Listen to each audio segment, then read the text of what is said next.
بسم اللہ الرحمن الرحیم۔ السلام علیکم۔ پرام اختلاف رائے کے ساتھ میں افتخار کاظمی ایک نہیں دو نہیں کئی بڑی خبریں اس پروگرام میں شامل ہیں۔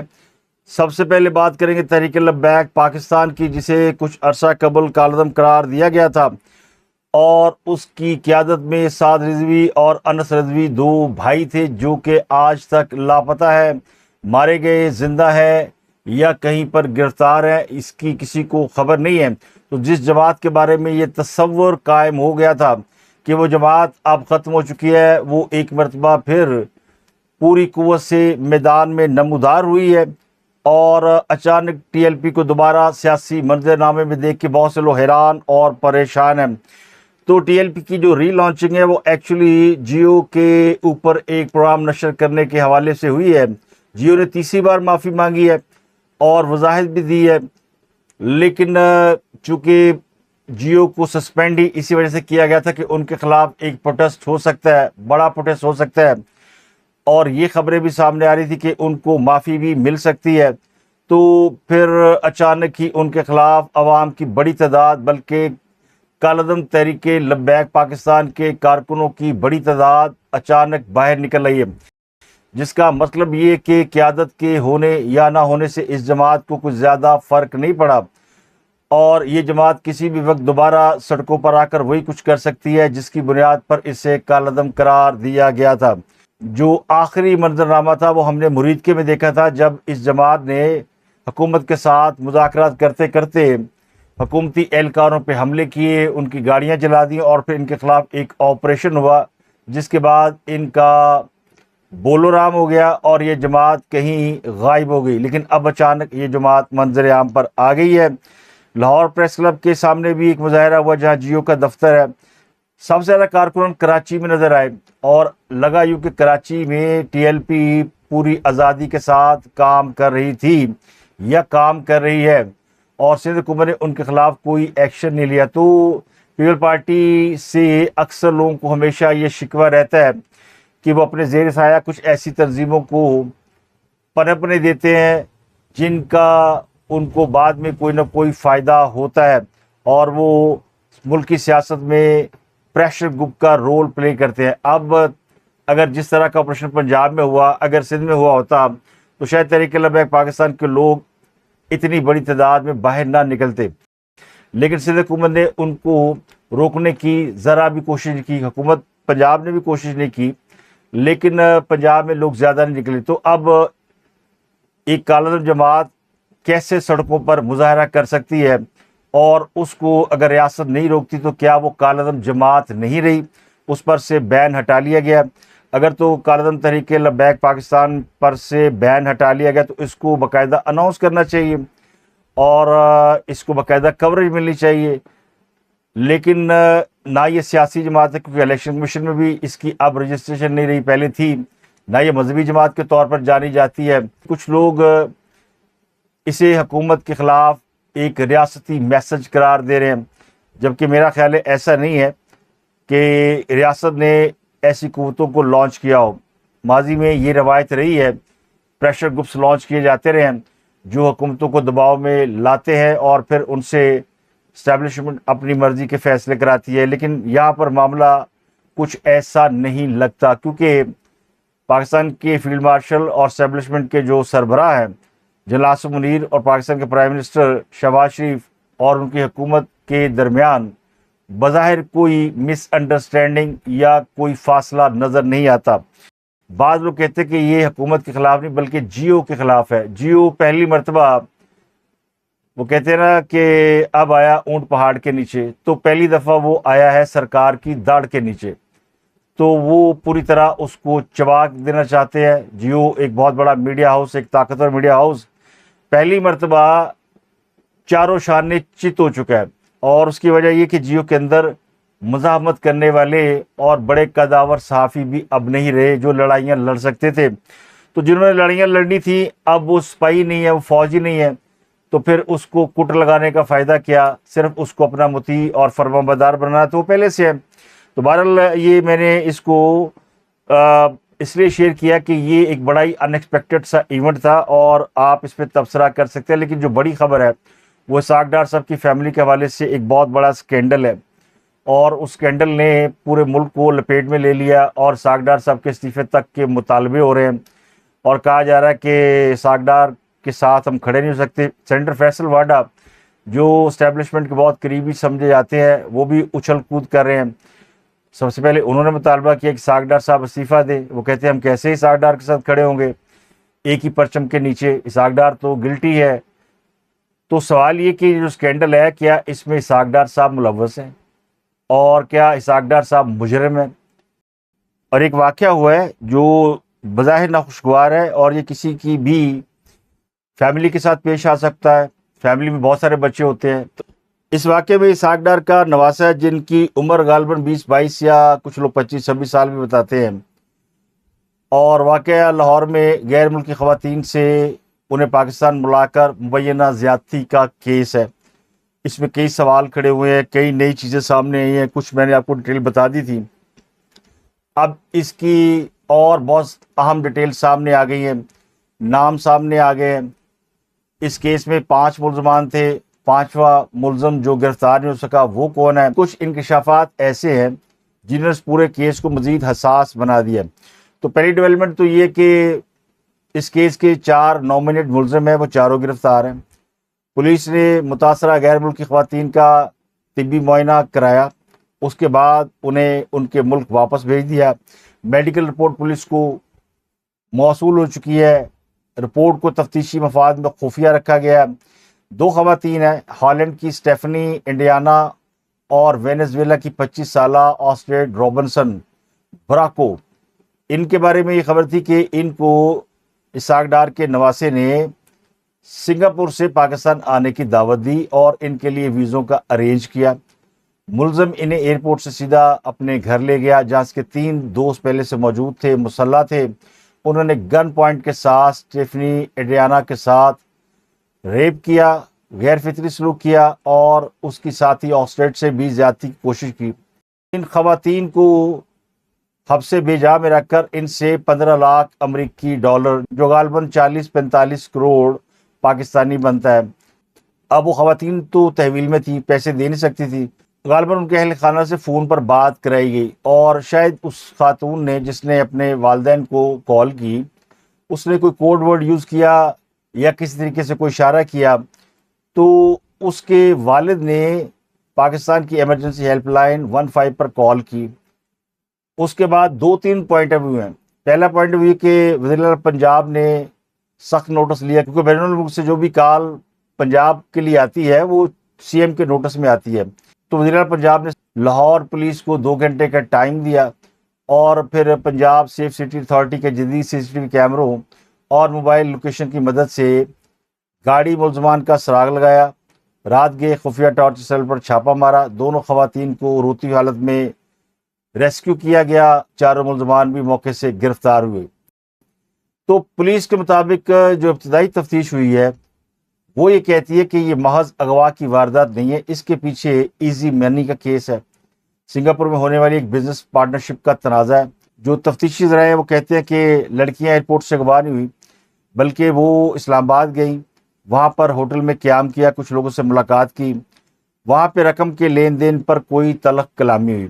جن لوگوں نے رقم لینی تھی انہوں نے پھر اپنا رویہ تبدیل کیا اور لڑکیوں کو اور ڈار کو ایک ہی گھر میں لاہور لا کر بند کر دیا، اور مبینہ طور پر ان لڑکیوں کے ساتھ زیادتی کی، ایک کے ساتھ کوشش کی اور ایک کے ساتھ باقاعدہ زیادتی کی گئی۔ شاید یہ غصہ تھا یا فطری رد عمل تھا کہ پیسہ تو ملنا نہیں، تو چلو کچھ نہ کچھ تو وصول کیا جائے۔ بعض رائے کہتے ہیں کہ یہ جو لوگ تھے اتنے ناراض تھے کہ انہوں نے ڈار کو بھی باندھ دیا۔ شاید فیملی نے امبیسی سے بات کی، اور بعض لوگ کہتے ہیں کہ 15 پہ کال کی۔ تو چلے 15 پہ اگر کوئی ایسا سسٹم بن گیا ہے کہ باہر سے آپ کال کریں تو پاکستان میں اس کا مسئلہ حل ہو سکتا ہے۔ ویسے ابھی تک تو میں نے دیکھا نہیں ہے، کیونکہ 15 تو پاکستان کے اندر بھی مسئلے حل کرنے میں ناکام ہے۔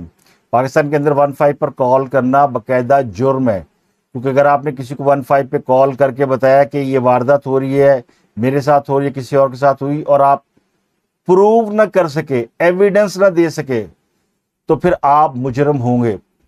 وہ جو 15 کی کال کا میسج گروپ ہے نا، واٹس ایپ گروپ جسے کہتے ہیں، اس میں پولیس کے تمام اعلیٰ افسران اور غالباً سی ایم بھی موجود ہے، تو اسی وجہ سے سی ایم کو بھی پتہ چل جاتا ہے کہ یہاں پہ چل کیا رہا ہے۔ تو 15 کی کال جو ہے وہ سمجھیں کہ سیدھی 303 کی گولی ہے جو بڑی، تو چلے مان لیا ایمبیسی سے کال آئی، 15 پہ کال آئی، لیکن اس حوالے سے بھی دو پوائنٹ آف ویو ہے۔ ایک تو یہ کہ ملزمان کو بھنک پڑ گئی کہ پولیس کو پتہ چل گیا، سارے بھاگ گئے، لڑکیوں کو بھگا دیا، لڑکیاں بھی ایئرپورٹ سے جا رہی تھی کہ پولیس ان کو وہاں سے لے کر آئی۔ دوسرا پارٹ یہ کہ سیف سٹی کی مدد سے موبائل کی لوکیشن چیک کرنے سے گھر پہ چھاپا مارا گیا، وہاں 4 لوگوں کو گرفتار کیا گیا۔ جو ایف آئی آر درج کرائی گئی اس میں انہوں نے رضا ڈار کے اوپر الزام عائد نہیں کیا کہ اس نے کوئی فزیکل اسالٹ کیا۔ رضا ڈار پر کوئی زنا کا الزام نہیں ہے، نہ ریپ کا الزام ہے۔ اس پر الزام یہ کہ جو کچھ ان لڑکیوں کے ساتھ ہوا، یعنی ان کا پاکستان آنا اور پھر ان کے ساتھ یہ مبینہ بدسلوکی، یہ سب ڈار کی مرضی سے ہوا یا اس کے کہنے میں ہوا یا اس میں شامل تھا۔ اب مجھے نہیں پتا واللہ عالم کہ اس میں کتنا سچ ہے کتنا جھوٹ ہے، کیونکہ یہ میڈیا رپورٹ ہے۔ اصل رپورٹ تو آپ کو کوئی بتائے گا ہی نہیں، اور اصل رپورٹ ظاہر ہے وہ اتنی جلدی سامنے بھی نہیں آئے گی۔ کیس بہت ہائی پروفائل ہے، نائب وزیر اعظم کا نواسہ ہے، اور وزیر اعلیٰ پنجاب کی جو بہن ہے آسما، ان کی نند کا بیٹا ہے۔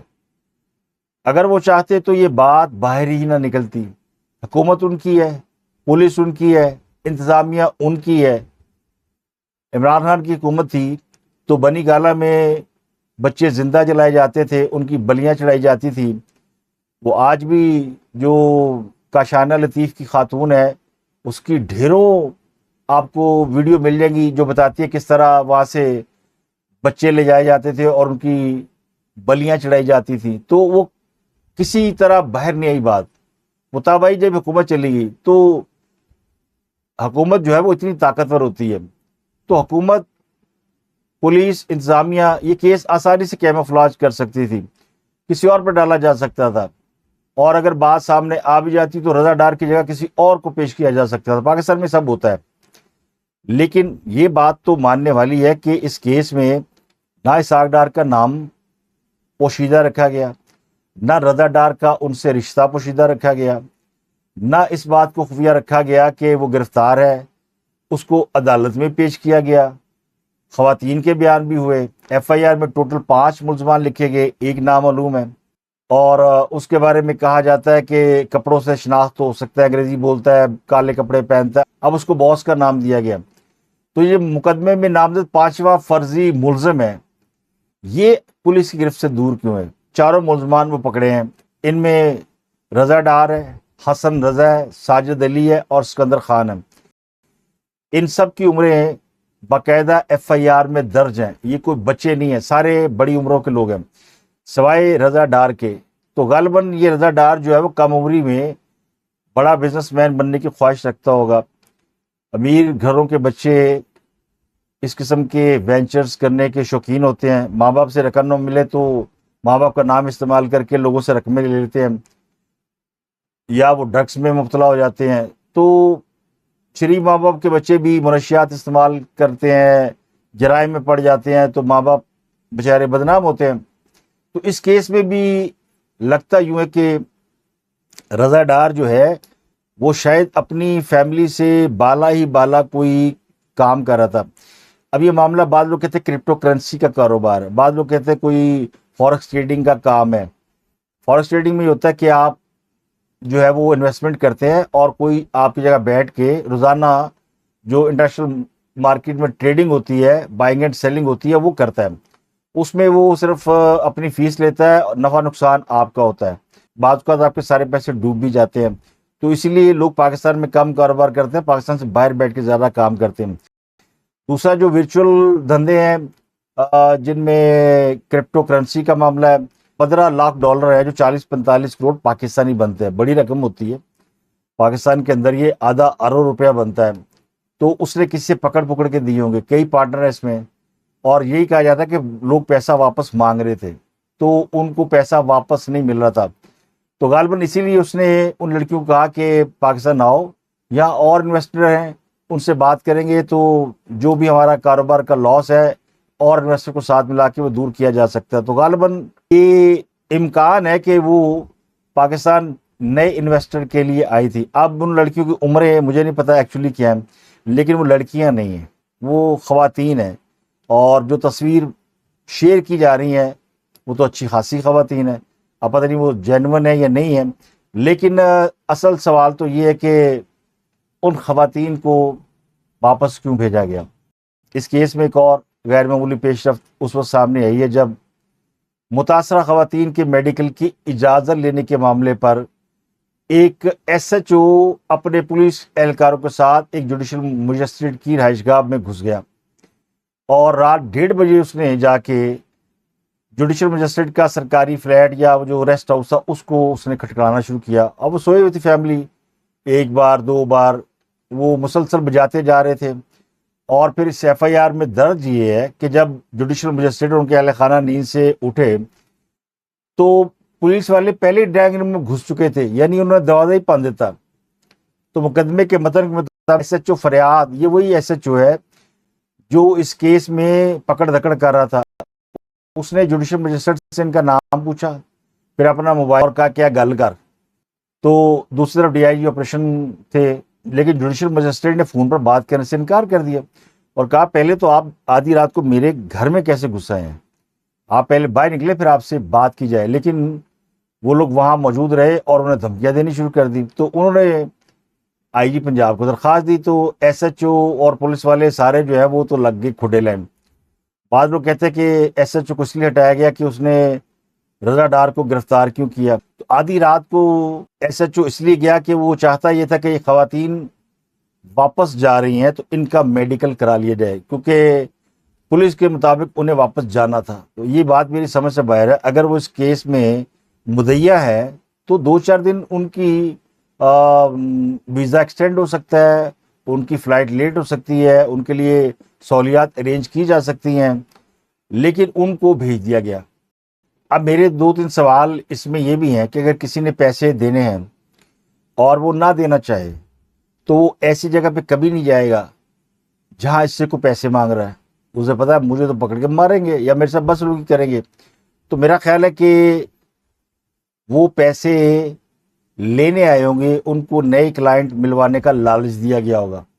اب وہ خواتین جا چکی ہیں اور رضا ڈار بے گناہ ہے بھی تو بھی وہ گناہ گار تصور ہوگا کہ اس کو بچایا جا رہا ہے۔ تو یوتھیے بڑے خوش ہیں کہ ان کے ہاتھ بٹیرا لگ گیا، حکومت پنجاب کو سی سی ڈی کو تانے دیے جا رہے ہیں کہ اب نیفے میں پستول چلاؤ۔ اب کو ملزمان کو تفتیش کے لیے لے جا رہے تھے تو مار دیا گیا، کیونکہ پنجاب میں سی سی ڈی یہی کام کرتی رہی ہے، اور اس قسم کے جرائم کرنے والوں کو اسی طرح کیفر کردار تک پہنچایا جاتا رہا، اور اس پر یہ پی ٹی آئی روزانہ اعتراض کرتی تھی۔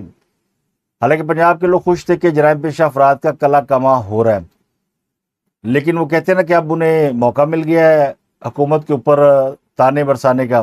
اب سوال یہ کہ اس سارے کھیل میں اسحاق ڈار صاحب کا نام بھی آ گیا، شاید ان کا پے بیک ٹائم آ گیا، کیونکہ ان کا نام بھی اس فہرست میں شامل ہے جنہوں نے ایران اور امریکہ کے معاملات کو نارملائز کرنے میں اہم کردار ادا کیا۔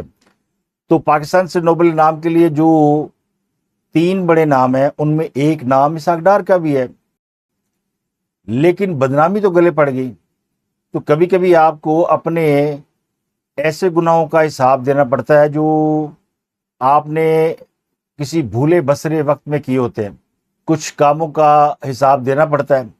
تو اسحاق ڈار صاحب کے لیے ایک ہارڈ ٹائم ہے، اور میرا خیال ہے کہ وہ جتنے اپرائٹ آدمی ہیں وہ اس کو فیس بھی کریں گے، اور اس معاملے کا قوم کے سامنے سارا کچا چھٹا بھی کھول کے رکھیں گے، کیونکہ بڑے آدمی ہیں اور ان کی فیملی کے اوپر الزام آیا تو ایک خاندان کے سربراہ ہونے کی حیثیت سے انہیں اس کو اب کلیئر کرنا ہے، جواب دینا۔ باقی جو لوگ اس پہ اپنی روٹیاں سیکنے کی کوشش کر رہے ہیں وہ ہمیشہ سے سیکتے ہیں، ان کے لیے کوئی یہ پہلا موقع نہیں ہے، نہ ہمارے لیے کوئی یہ نئی بات ہے۔ وہ ہمیشہ پرائی آگ میں کودتے ہیں اور بیگانی شادی میں عبداللہ دیوانے کی طرح ناچتے ہیں۔ تو یہ ایک سینسٹیو ایشو ہے، لوگ کہتے ہیں پاکستان کا نام بدنام ہوا ہے. ابھی تک مجھے اس کیس میں ایف آئی آر میں پولیس ذرائع میں کسی نے نہیں کہا کہ کوئی امبیسی انوالو ہے. تو میں یہ سمجھتا ہوں کہ امبیسی کو اس کا علم ہی نہیں ہے. اور دوسرا یہ کہ وہ لڑکیاں تھرو امبیسی بھی واپس نہیں گئی ہیں, وہ خود ہی اپنی جو ان کی طے شدہ فلائٹ تھی اس پر واپس گئی ہیں. اور اگر پولیس چاہتی تو انہیں واپس جانے دیتی, ان کو وہاں سے لا کے ان کا طبی معائنہ کرا کے ان کی ویڈیو بنا کے. کسی کو کیا فائدہ ہو سکتا ہے؟ اگر کسی کو فائدہ ہو سکتا ہے تو پھر آپ اس شخص کو ڈھونڈ لیں, وہ ایکچولی اس کھیل کا بینیفیشری بھی ہے اور ہو سکتا ہے وہ ماسٹر مائنڈ بھی ہو. ویسے حیرانی کی بات نہیں ہے کہ مدعیہ جو ہے وہ نیدرلینڈ کی ہے, جس کے ساتھ زیادتی ہوئی ہے وینزویلا کی ہے, اور جہاں سے 15 پر کال آئی ہے وہ اسپین ہے, جہاں سے دونوں لڑکیاں آئی ہیں وہ سنگاپور ہے, اور جہاں پر یہ زیادتی ہوئی وہ پاکستان ہے. تو یہ کیس 5 ملکوں کی پولیس کو ٹچ کرتا ہے. تو پاکستان کے اندر چونکہ انتہا پسندی ہر لیول پر ہے, نہ صرف سیاستدانوں کے اندر ہے, ججوں کے اندر ہے, پولیٹیشین کے اندر ہے, اور تو اور پاکستان کے جو ٹرانسپورٹر ہے ان کے اندر بھی ہے. آپ دیکھیں خیبر پختونخوا کے علاقے دانا سر میں ڈرائیور نے مسافروں سے بحث کے نتیجے میں بس کھائی میں گرا دی. یہ مسافر بس تھی جو کوئٹہ سے پشاور جا رہی تھی, 48 افراد اس میں سوار تھے. اس میں سے 8 مسافر بچے ہیں, جن میں سے ایک زخمی مسافر نے بتایا ہے کہ بس ڈرائیور کی ڈیزل کے معاملے پر مسافروں سے تلخ کلامی ہوئی تھی. کچھ مسافروں نے ڈرائیور کو دھمکی دی کہ ہم تمہیں پشاور پہنچ کر دیکھ لیں گے. تو ڈرائیور نے الٹا ان کو یہ دھمکی دی کہ پشاور زندہ پہنچو گے تو ہی دیکھیں گے. ایک اور زخمی مسافر نے بتایا کہ 4 بجے بس کی ٹکٹ تھی, 6 بجے روانہ ہوئی. ڈرائیور کا رویہ سواریوں کے ساتھ صحیح نہیں تھا. چیک پوسٹ پر ایف سی والوں نے بس کو کھڑا کیا اور بس میں ضرورت سے زیادہ ڈیزل تھا. ایک بزرگ آدمی تھا, وہ اتر گیا اور اس نے ایف سی والوں سے کہا کہ بھائی جان اگر آپ کا ڈیزل کے ساتھ مسئلہ ہے, یعنی اسمگلنگ کا معاملہ ہے, تو ڈیزل نکالو, بس کو چھوڑ دو تاکہ مسافر اپنے اپنے گھر پہنچ جائیں. تو ایف سی والوں نے بس میں سے 6 کین ڈیزل اتار لیا. تو اس بات کا اس ڈرائیور کو بڑا رنج تھا. ڈرائیور نے اس بوڑھے شخص کو کہا کہ تم نے کیوں ایف سی والوں سے کہا کہ ڈیزل اتار لو, اب میں تمہیں بس سے اتار دوں گا. تو بس میں موجود تمام مسافروں نے ڈرائیور کو برا بھلا کہنا شروع کر دیا اور کہا کہ تم اگر اس بزرگ کو اتارو گے تو ہم سب اتریں گے. تو تھوڑی دور آگے جا کر بس ڈرائیور نے پھر سے بس روک دی اور پھر دوبارہ اس کی مسافروں کے ساتھ بحث شروع ہو گئی. تو اس میں 2-3 پختون تھے جنہوں نے کہا کہ ہمیں تو تم یہاں سے اتار دو گے, لیکن پشاور میں تو تم نے آنا ہی ہے تو تمہیں دیکھ لیں گے. تو ڈرائیور نے کہا کہ میں تمہیں پشاور زندہ پہنچاؤں گا تو تم دیکھو گے. تو اس کے بعد اس نے وہ گاڑی جو ہے وہ کھائی میں گرا دی. تو اب اللہ جانے اس میں کتنی حقیقت ہے, لیکن یہ 2 وٹنس ہیں جو میں نے آپ کو بتائے ہیں. تو اس سے آپ اندازہ لگائیں کہ اس کمبخت نے اپنے تھوڑے سے منافع اور لالچ کی خاطر 40 خاندانوں کو اجاڑ دیا. اب ان کی جو فیملیاں ہیں وہ ظاہر ہے جن کے پیارے مر گئے ہیں واپس تو نہیں آ سکتے. اور وجہ کیا بنی کہ اس کا کچھ 4-6 کین ڈیزل جو ہے اس کا لاس ہو گیا. تو یہ پاکستان کی جو انتہا پسندی ہے یہ آپ کو ہر شعبے میں نظر آئے گی. اب بات کرتے ہیں آیت اللہ علی خامنائی کی تدفین کے حوالے سے, جو شیڈول سے پہلے منعقد ہو گئی ہے. وزیر اعظم شہباز شریف اور فیلڈ مارشل سید عاصم منیر سمیت دنیا بھر کے کئی رہنما آخری تقریب میں شرکت کے لیے پہنچے تھے, اور پاکستان کے سول اور ملٹری حکام نے باقاعدہ ان کی تجہیز و تکفین کے رسومات میں شرکت کی, ان کو ٹریبیوٹ پیش کیا. جس کے بعد شہباز شریف ترکی پہنچ گئے. پاکستانی قیادت نے گرینڈ مسلح امام خمینی آمد پر مسعود پزشکیان سے ملاقات کی اور ان سے آیت اللہ خامنائی کی شہادت پر افسوس کا اظہار کیا. اور ذرائع کے مطابق فیلڈ مارشل عاصم منیر اب بھی ایران کے اندر موجود ہے, جبکہ شہباز شریف جو ہے وہ طیب اردگان سے ملنے ترکی پہنچ چکے ہیں. تو طے یہ پہلے کیا گیا تھا کہ تدفین کی جو تقریب ہے وہ ہفتے کو شروع ہوگی, مگر پھر یہ جمعے کو ہی شروع کر دی گئی.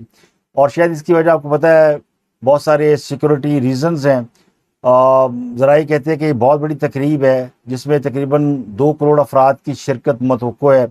3 دن یہ تقریب جاری رہے گی اور مشہد میں ان کی تدفین کی جائے گی، اور ایران میں سرکاری سطح پر منعقد والی تقریبات کو اکثر حکمران اسٹیبلشمنٹ کی حمایت کے مظاہرے کے طور پر پیش کیا جاتا ہے۔ تو توقع کی جا رہی ہے کہ اگر لوگ بڑی تعداد میں آئیں گے تو اس کو نئے سپریم لیڈر آیت اللہ مجتبیٰ خامنائی کے لیے وفاداری سمجھا جائے گا یا تجدید عہد وفا کے طور پر لیا جائے گا۔ لیکن اس میں جو ایک اہم واقعہ ہے وہ طالبان حکام کی شرکت ہے، جو پاکستانی ترانے کے میوزک کو غیر شرعی کہہ کر احتراماً کھڑے نہیں ہوتے۔ وہ آج ایرانی بینڈ کے میوزک پر ایسے چل رہے تھے جیسے انہوں نے پاؤں میں پازیبیں باندھ رکھی ہوں، تو پاؤں سے پاؤں ملا رہے تھے۔ تو اب یہ ہے ان کی وہ ساری شریعت، یعنی مرضی کے مطابق شریعت ہے، تو دوسروں کے لیے حرام ہے اور ان کے اوپر حلال ہے۔ پاکستانی ترانہ انہیں چبھتا ہے اور ایرانی میوزک پر یہ رقص کرتے ہوئے نظر آ رہے تھے۔ اگلی خبر جو باغبان پور اور کارا کے افسوسناک واقعات کے بعد پنجاب میں غیر قانونی اکیڈمیوں کے خلاف کریک ڈاؤن کے حوالے سے ہے، اور ذرائع کے مطابق پنجاب میں 750 رجسٹرڈ ٹیوشن سینٹر سیل کر دیے گئے ہیں، اور اب جو گردنوا کے علاقے وہاں بھی یہ معاملہ تیز کر دیا گیا۔ وزیر پنجاب خود گئیں اور انہوں نے کانا میں جو لوگ جن کے بچے مارے گئے ان کے ساتھ اظہار تعزیت کیا، انہیں گلے لگایا، انہیں تسلی دی، سوگوار ماؤں سے ملاقات کی، متاثرہ والدین کو دلاسا دیا، ان کے غم میں شریک ہوئی، اور ان کا کہنا یہ تھا کہ غم بہت بڑا ہے اور لفظ بہت کم ہے۔ انہوں نے دکھی خاندانوں کو یقین دلایا کہ حکومت پنجاب انہیں تنہا نہیں چھوڑے گی۔ تو وزیر پنجاب چونکہ ایک خاتون ہے تو ان کے دل میں بچوں کے لیے محبت واضح طور پہ نظر آتی ہے۔ ایک اور بڑی اہم خبر، مذہبی اسکالر ہیں ناصر مدنی صاحب، ان کو جہانیہ میں نماز جمعہ کا خطبہ دیتے ہوئے ہارٹ اٹیک ہوا اور وہ گر پڑے، جس کے بعد انہیں وہیں پر اجتماع میں موجود لوگوں نے فوری طور پر مصنوعی سانس دیا، انہوں نے پمپنگ کی ہارٹ کی، اور پھر انہیں وہاں پر مصنوعی سانس دیا گیا، لوگوں نے فوری طور پر طبی امداد دی اور انہیں ہاسپٹل منتقل کیا، تو وہ بچ گئے، ان کی صحت ٹھیک ہے۔ اس وقت وہ بے ہوش ہو گئے تھے، اب ان کی حالت کافی تسلی بخش بتائی جاتی ہے۔ وہ خاص فری سے مولوی ہیں اور عوامی مولوی سمجھے جاتے ہیں، عوامی اجتماعات میں اکثر ان کی شرکت ہوتی ہے، اور پچھلے دنوں ان پر ایک اداکارہ نے کیس بھی کر دیا تھا ہتک عزت کا، کیونکہ مولانا صاحب نے ممبر پر بیٹھ کر اس کے اوپر الزام لگائے تھے۔ اب مجھے نہیں پتا کہ الزام غلط تھے یا صحیح تھے، مگر آج ممبر نے انہیں ایک بہت بڑا جھٹکا دیا، تو یہ میرا خیال ہے ان کو سوچنا چاہیے کہ وہ اس ممبر کا کہیں غلط استعمال تو نہیں کرے۔ اگلی خبر یہ کہ پیٹرولیم مصنوعات قیمتوں میں کمی کر دی گئی ہے۔ خبر تو بڑی اچھی ہے، لیکن کتنی کمی کی گئی ہے جب آپ یہ جانیں گے تو آپ کو زیادہ خوشی نہیں ہوگی۔ پیٹرول قیمت میں 1 روپیہ 97 پیسے اور ڈیزل قیمت میں 1 روپیہ 97 پیسے کمی کر دی گئی ہے، یعنی آلموسٹ 2 روپے کمی کی گئی ہے۔ تو یہ حکومت نے حاتم طائی کی قبر پر باقاعدہ لات ماری ہے۔ پوری دنیا میں تیل قیمتیں گر گئی ہیں، اور اس مرتبہ یہ توقع کی جا رہی تھی کہ حکومت جو ہے وہ کم از کم 50-60 روپے کم کرے گی، اور چلے 50-60 کم نہ کرتے کو 15-20 ہی کم کر دیتے، لیکن اس عوام کو اس قابل بھی نہیں سمجھا گیا۔ تو مجھے لگتا ہے کہ مہنگائی کے مارے عوام کو جب ریلیف دینے کا موقع آیا ہے تو حکومت کو ریلیف دینا چاہیے۔ پچھلے ہفتے بھی قیمت کم کرنا تھی، نہیں کی، اس ہفتے تو بہت زیادہ ایکسپیکٹیشن تھی تو بھی قیمت کم نہیں کی گئی۔ تو لگتا ہے کہ حکومت جو ہے وہ پیٹرولیم کمپنیوں کے دباؤ میں آ گئی ہے، یا پھر یہ سمجھ لیا گیا کہ یہ غریب عوام ہے، ان کو جوتے مارتے رہو، یہ احتجاج نہیں کریں گے، کوئی شکایت نہیں کریں گے، بس اتنا کہیں گے کہ جناب جوتے مارنے والوں کی تعداد میں اضافہ کر لیں تاکہ ہم جلدی جلدی فارغ ہو جائیں۔ تو اس وقت اسی قسم کا نظام نظر آتا ہے۔ دیکھیں یہ تو کوئی راکٹ سائنس نہیں، یہ بڑی واضح بات ہے، دیوار پر ریٹن آن دا وال۔ نواز شریف صاحب ہوتے تو میرا خیال ہے کہ وہ قیمت میں کمی کر دیتے۔ نواز شریف کے بارے میں لوگ سمجھتے ہیں کہ وہ ان چیزوں کا خاص خیال رکھتے ہیں، لیکن چاچو نے تو کمال کر دیا۔ چاچو کی ہم بڑی تعریفیں کرتے ہیں، بڑے کام کر رہے ہیں، لیکن اب چاچو نے اگر بیرون ملک دوروں کا خرچہ بھی ڈال دیا ہے ہمارے اوپر، تو پھر پیٹرول کی قیمت میں کمی کیسے ہو سکتی ہے؟ اور مجھے نہیں سمجھ میں آئی کہ کیوں یہ کمی نہیں کی گئی، جبکہ پیٹرول عالمی مارکیٹ میں $70 سے بھی نیچے چلا گیا ہے۔ تو اس حساب سے تو پیٹرول جو ہے وہ 150 پونے 200 روپے پر لیٹر ہونا چاہیے، لیکن چلیں آپ اوپر 100 روپے لے لیں جو آپ نے IMF کے منہ پہ مارنا ہے، تو پھر بھی قیمت جو ہے وہ اتنی زیادہ، اللہ مان اللہ حفیظ، غریب کا تو اللہ ہی وارث ہے۔ تو اب تک کے لیے اتنا ہی، آپ سے ملاقات ہوتی ہے اگلے ولاگ میں۔ اپنا گردن واقع لوگ بہت خیال رکھیے گا۔